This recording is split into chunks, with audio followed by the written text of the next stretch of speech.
왜 갑자기 마태복음 16장 24절 이 말씀을 정했을까요? 오늘 무슨 날이죠? 스승의 날 맞습니다. 그래서 이렇게 주제에 맞게 말씀을 전해보려고 이렇게 여호수아에서 변경을 했습니다. 오늘 이 말씀을 통해서 이 본문, 방금 읽었던 이 구절만 나누는 것이 아니라 이 본문 앞에 있는 내용도 우리가 잠시 살펴보면서 왜 이렇게 주님께서 말씀하시는지 우리가 한번 나누어 보려고 해요. 이제 오늘 말씀 나눌 때 그 핵심적인 질문이 뭐냐면, 우리는 어떻게 해야 주님의 제자가 될 수 있는가? 이 질문에 대해서 우리가 한번 말씀 풀어보려고 합니다. 사랑하는 여러분, 우리가 교회에 와서 자주 듣는 말이 있죠. 은혜, 사랑, 십자가, 이 여러 가지가 있는데 또 하나가 뭐냐면 주님의 제자. 주님의 제자라는 말도 우리가 많이 듣는 말들 중에 하나입니다. 그렇다면 주님의 제자라는 것은 어떤 사람을 의미합니까? 무엇을 했고 어떻게 살아가는 사람입니까? 주님의 제자가 되려면, 우리가 주님의 제자가 되려면 적어도 이 질문에 대해서는 분명하게 답을 할 수 있어야겠죠. 사랑하는 여러분, 복음서에서, 신약에 있는 복음서에서 제자라고 할 때는 주님의 그 은혜로우신 부르심을 받아 그분의 가르침을 따라 헌신하는 사람, 그 사람을 가리켜서 제자라고 합니다. 여기서 우리가 기억할 것은 어느 누구든지 입술로는 나도 주님의 제자입니다 라고 할 수 있죠.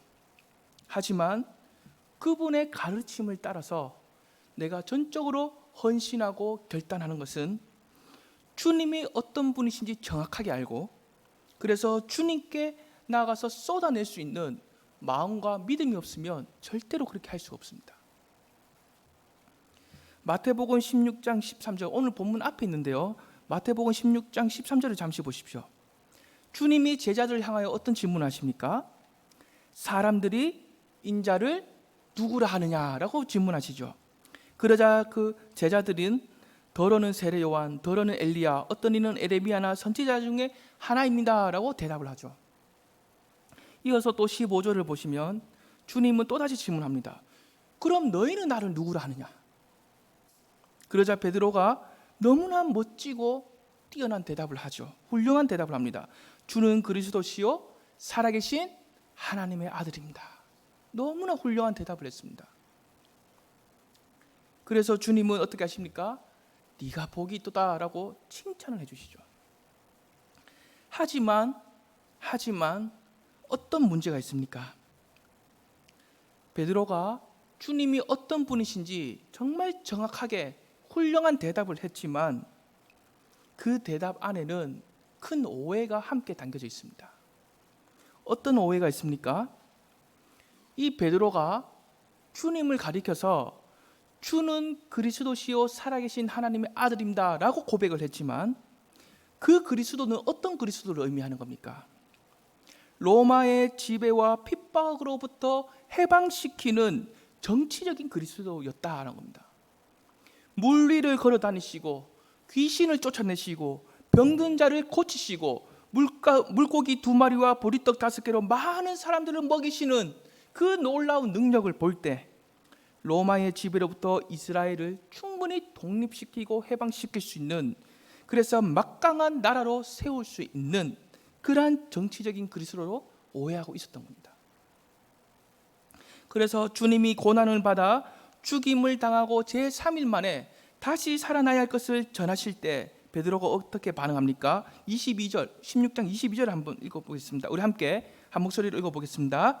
베드로가 예수를 붙들고 항변하여 이르되 주여 그리 마옵소서, 이 일이 결코 죽게 미치지 아니하리이다. 베드로의 입장에서 어떻습니까? 주님의 그 말씀을 받아들이지는 못합니다. 그래서 베드로는 주님 그럴 수는 없습니다, 말도 안 됩니다, 이렇게 항변을 하는 거죠. 이때 주님은 베드로를 향해서 어떻게 말씀하십니까? 사단아 내 뒤로 물러가라, 책망을 하십니다. 그 이유가 무엇입니까? 23절 하반절을 보시면 네가 하나님의 일을 생각하지 아니하고 도리어 사람의 일을 생각하는도다. 무슨 뜻입니까? 하나님의 영광보다 사람의 영광, 사람의 일을 추구하고 있다는 겁니다. 그래서 마태복음 20장까지 가면 주님이 십자가를 지실 때가 점점 코앞에 다가오고 있는데 베드로를 포함한 주님의 다른 제자들은 주님의 나라에서 누가 주님의 우편과 좌편에 앉을 것인가, 이 문제로 다투고 있게 됩니다. 즉 자신의 영광을 위한 사람의 일만 생각하고 있었다는 거죠. 사랑하는 여러분, 이 베드로가 입술과 머리로는 주님이 그리스도시요 살아계신 하나님의 아들입니다, 정말로 틀림없이 정확하게 이야기를 했습니다. 하지만 그 그리스도의 담긴 의미에 대해서는 틀렸습니다. 다시 말하자면 지금 베드로가 입술로는 정확하게 고백하고 있지만 사실 그가 믿고 따르고 있는 그리스도, 그 그리스도는 어떤 분이십니까? 십자가가 빠진 그리스도였습니다. 사랑하는 여러분, 주님이 제자들과 함께 지내면서 그 제자들에게 하나님 나라와 또 다른 여러 가지들을 가르치실 때 십자가에 대한 암시를 이미 여러 번이나 해주셨죠. 하지만 베드로는 그 십자가가 매우 불편해서 받아들이지는 못합니다.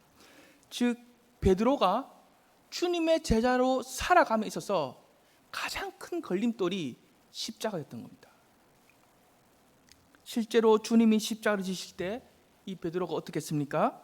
끝까지 주님을 따르지 못하고 3번씩 부인하게 됐던 겁니다. 사랑하는 여러분, 오늘날에도 주님을 나의 스승으로 삼아 제자로 살아가는 사람들이 이 세상에는 많습니다. 하지만 그 중에는 이 베드로와 같이 십자가가 빠진 그리스도를 믿고 따르는 사람들이 많습니다. 그래서 하나님의 일보다, 주님을 따른다고 하지만 하나님의 일보다 사람의 일을 더 생각합니다. 하나님의 영광보다 사람의 영광을 더 추구합니다. 뿐만 아니라 모든 관심이 하늘에 있는 것이 아니라 안개처럼 사라질 이 땅입니다. 안개처럼 사라질 이 땅에서 얼마나 많은 것을 쥐고 얼마나 편하게 살아갈 것인가, 얼마나 큰 성공을 가져서 인기를 누리고 살아갈 것인가, 동시에 이 일을 위해서 그리스도든 나에게 무엇을 해줄 수 있는가, 오로지 나 중심으로만 생각하는 그러한 사람들이 있다는 거죠.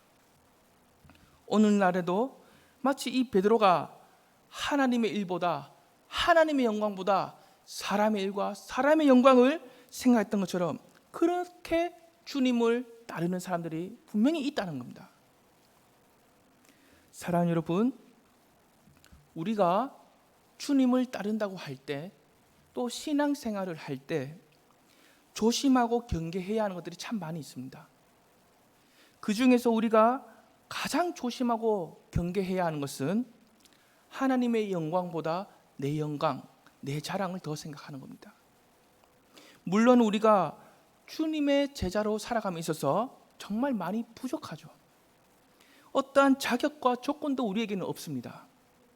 그럼에도 불구하고 참 은혜로운 것은 주님은 이미 우리의 모든 부족함과 자격 없음 다 아시면서도 불구하고 제자의 길로 부르고 계신다라는 거죠.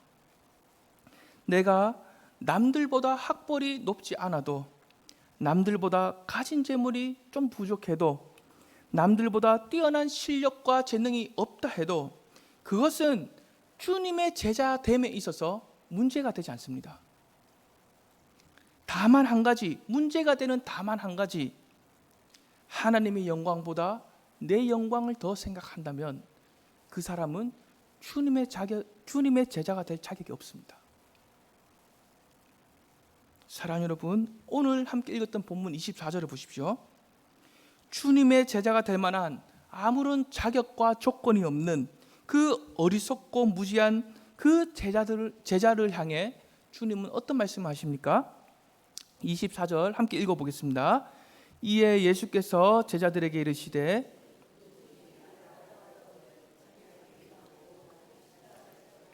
나를 따를 것이니라. 주님의 이 말씀은 어떻게 해야 나의 참된 제자가 될 수 있는지를 가르쳐 주시는 내용입니다. 참 은혜롭지 않습니까? 세상에 있는 대부분의 스승은 어떻습니까? 제자가 될 만한 자격과 조건과 실력이 없으면 제자로 쉽게 받아주지 않습니다. 하지만 주님은 다르시다는 거죠.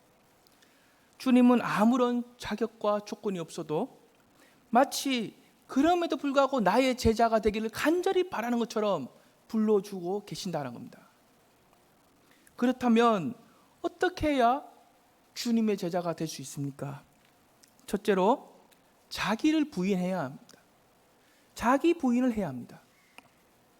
어떤 사람은 자기 부인을 한다라는 이 말을 어떻게 하냐면, 자기 부인을 할 때 어떻게 한다고 생각하냐면 자신의 정상적인 감정과 욕구까지를 거부합니다.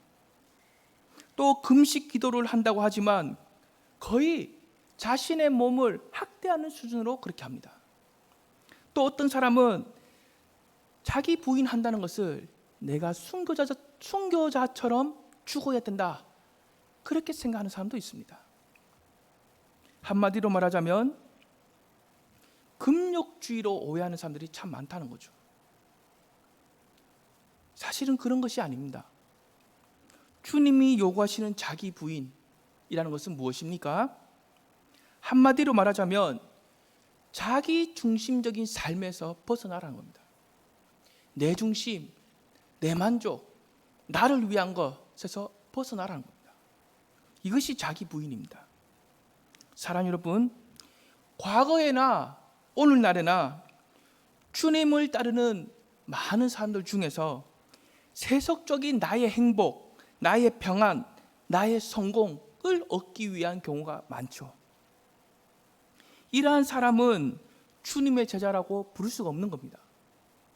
주님께 육신의 떡을 배불리 먹기 위해서, 그 떡 하나를 얻기 위해서 따르는 그 무리에 속해 있는 한 사람에 불과한 겁니다. 제자가 될 수가 없는 겁니다. 이 반면에 주님의 그 권위 있는 그 말씀 앞에서 나의 이기적인 중심과 고집을 꺾고 굴복시키고, 그래서 하나님의 일을 생각하면서 주님의 말씀에 순종해 가는 사람, 바로 이러한 사람이 주님의 제자라고 부를 수 있는 겁니다. 사랑하는 여러분, 우리가 한 가지 꼭 기억해야 할 것은 어느 누구든지 똑똑하고 잘났든지 못났든지 간에 자기 중심으로 살고자 하는 그 마음, 그것은 어느 누구에게나 있다는 겁니다. 저에게도 있고 여러분에게도 있다는 겁니다. 누구에게나 이것은 있는 겁니다. 그런데 이 자기 중심대로 살고 싶은 이 마음은 우리가 아무리 노력을 해도, 수양을 하고 기도를 해도 그 마음은 사라지지 않는 겁니다.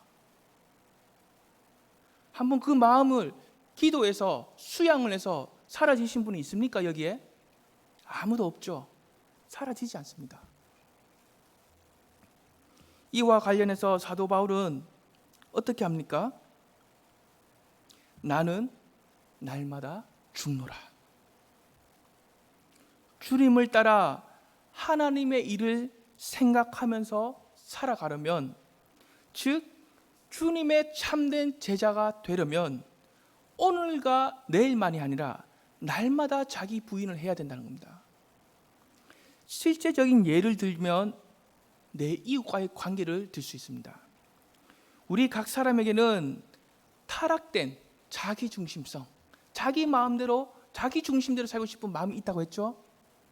그래서 자기 중심으로 세워진 타락된 기준이 있는데, 내가 만난 이웃이 또는 내가 알고 있는 형제가 내가 세운 그 기준에 적합하지 못하면 어떻게 됩니까? 사랑의 대상으로 품기가 어렵습니다. 그런데 우리의 영원한 스승이신 그 주님이 이와 관련해서 어떤 말씀하십니까? 요한복음 13장 34절에서 35절 우리 한번 함께 읽어보겠습니다. 시작. 새 계명을 너희에게 주노니 서로 사랑하라. 내가 너희를 사랑한 것 같이 너희로 서로 사랑하라. 너희가 서로 사랑하면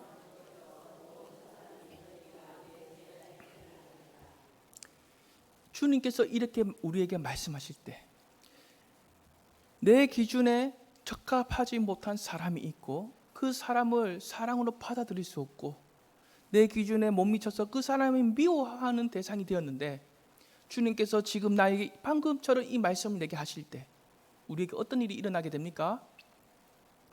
서로 사랑하라는 주님의 말씀, 그 말씀과 그렇게 하고 싶지 않는 우리 마음 중심과 충돌이 일어나게 됩니다. 그렇지 않습니까? 바로 이때 필요한 것이 뭐냐면 자기 부인입니다. 주님만이 옳고 저는 틀립니다. 하지만 저에게는 저 사람을 사랑할 마음이 제게 없습니다. 할 수가 없겠습니다. 너무 미워요. 그러니 저 사람을 사랑할 수 있는 마음을 저에게 주십시오. 그래서 주님의 말씀에 순종하여 그 사람을 사랑하며 살아가겠습니다. 이러한 자기 부인이 나타나야 된다는 거죠. 바로 이것이 자기 부인입니다.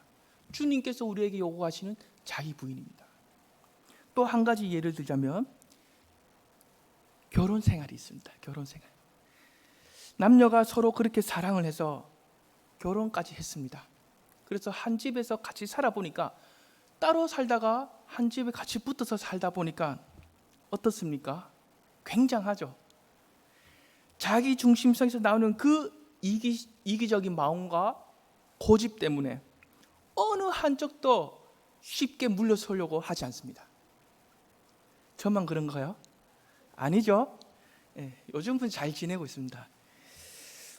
결혼하기 전에는 마치 저 사람이 나의 순한 양처럼 참 순종적인 사람처럼 보였는데 한 집에서 같이 살아보니까 어때요?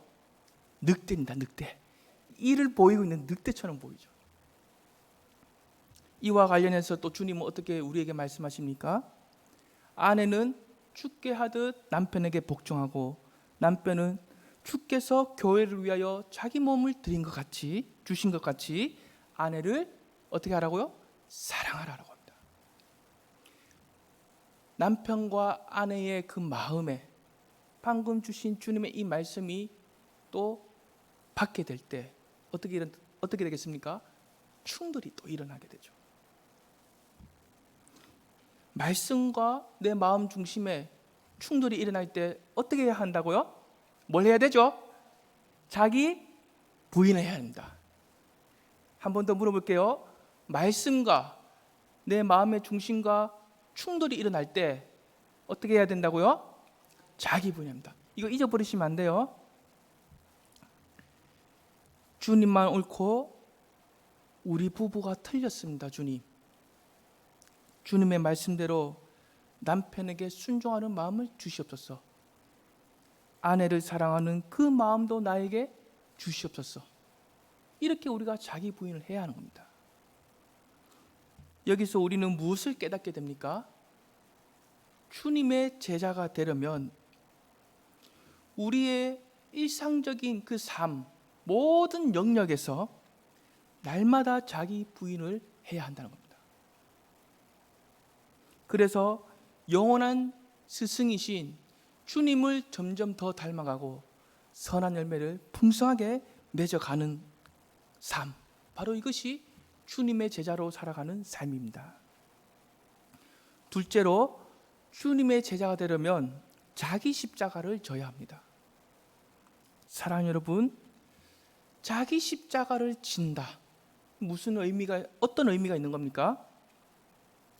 사람은 어느 누구든지 자기 마음대로 자기 뜻대로 살고 싶어하는 의지가 있습니다. 동시에 그 누구도 죽음을 원하는 사람은 없습니다. 우리가 이러한 관점으로 볼 때 주님이 십자가를 지고 나를 따르라 라고 하신 것은 나를 따라오려면 자기 마음대로 살려고 하는 그 의지를 포기하라는 겁니다.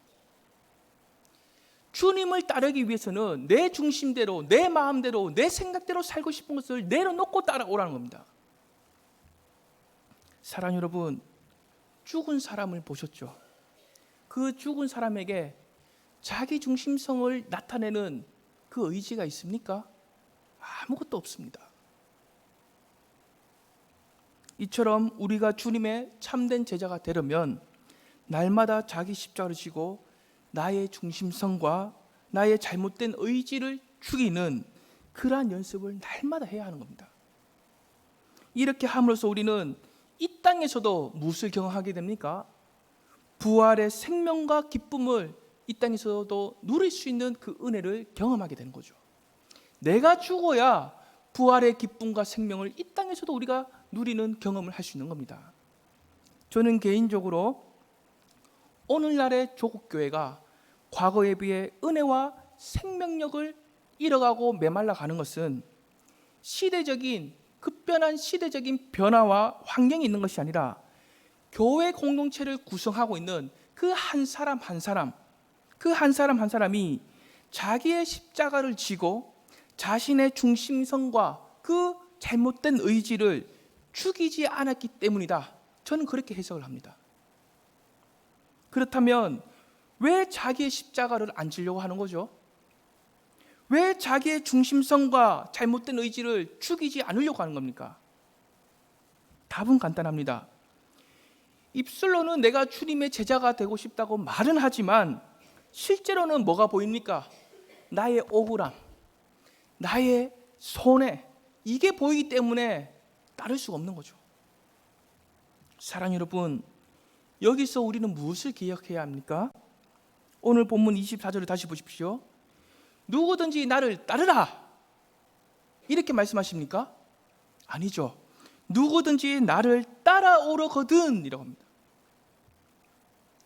즉 자기 십자가를 지고 주님을 따르는 것은 강제적으로 하시는 것이 아닙니다. 주님이 강제적으로 내가 너를 강제적으로 십자가를 지게 해서 끌고 가겠다, 이렇게 말씀하시고 있는 것이 아니라는 거죠. 강제적인 것이 아니라 자유로운 선택에 있다는 겁니다. 바로 여기서 어떠한 선택을 하느냐에 따라서 평범한 떡 하나 받아먹기 위한 큰 무리에 속한 한 사람이 될 것인가, 아니면 주님의 참된 제자로 살아가게 되는 것인가, 차이가 나게 된 겁니다. 그렇다면 어떠한 사람이 자기 십자가를 지면서까지 주님을 따르게 되겠습니까? 누가 자기의 십자가를 지고 주님을 따르겠습니까? 그것은 바로 주님을 그만큼 많이 사랑하는 사람입니다. 사람은 태어날 때부터 죄악된 본성을 갖고 있어서 너무나 자기중심적이고 이기적입니다. 그런데 어떻게 해서 주님을 많이 사랑할 수 있는 겁니까? 나만 생각하고 나만 바라보고 나만 행복하면 되는데 어떻게 해서 그 주님을, 내가 아닌 그 주님을 많이 사랑할 수 있게 되는 겁니까? 누가복음 7장 47절에 이렇게 기록하고 있습니다. 우리 함께 읽어보겠습니다. 이러므로 내가 내게 말하노니 그의 많은 죄가 사하여졌도다. 이는 그의 사랑함이 많음이라. 사함을 받은 일이 적은 자는 적게 사랑하니라. 주님으로부터 많이 용서받은 자가 어떻다고 합니까? 많이 사랑한다고 합니다. 다시 말하자면 사람은 태어나면서부터 너무나 이기적이고 자기중심적이지만, 그래서 나 혼자서만 잘 먹고 잘 사는 거, 이 외에는 다른 관심은 아무것도 없지만 어느 날 주님을 만나서 나의 밑바닥까지 내려가게 되고 그 자리에서 많이 용서함을 받는 그 은혜를 경험하게 될 때, 그때부터 나는 주님을 많이 사랑하게 됩니다. 뿐만 아니라 그 사랑함 때문에, 주님을 많이 사랑하는 그 이유 하나 때문에 자기 십자가를 지고 내 중심, 내 이기적인 마음 다 내려놓고 날마다 죽이는 그 의지, 선한 의지를 발휘하게 되는 거죠. 이렇게 나의 중심성이 무너지고 죽게 될 때 무엇을 경험하게 됩니까? 부활의 능력과 생명과 기쁨을 경험하게 되는 겁니다. 사랑하는 여러분, 너무나 놀랍지 않습니까? 나만 보고 살아가던 사람이 주님을 많이 사랑하게 된다. 이건 정말 놀라운 일이거든요. 이기적이고 자기 중심으로만 살아가던 사람이 주님을 사랑하기 때문에 날마다 죽을 수 있다는 거, 이건 너무나 놀라운 일입니다. 이것은 기독교에서만 할 수 있는 기적 중의 기적입니다. 사랑하는 여러분, 주님의 제자가 되고 싶습니까? 우리의 영원한 스승이신 그 주님께서 저와 여러분을 향해 말씀하십니다. 누구든지 나를 따라오려거든 자기를 부인하고 자기의 십자가를 지고 나를 따르라. 우리 모두가 그저 주님이 주시는 떡 하나를 먹기 위해서 따르는 그러한 무리에 속한 사람이 되는 것이 아니라 주님을 많이 사랑하기 때문에 아낌없이 주님께서 나에게 사랑을 쏟아부어 주신 것을 알고 그 사랑에 반응해서 날마다 나를 부인하고 날마다 나의 십자가를 지면서 주님을 따를 수 있는 그러한 참된 제자의 삶을 살아낼 수 있는 저와 여러분이 될 수 있기를 축복합니다. 기도하겠습니다. 사랑과 은혜가 풍성하신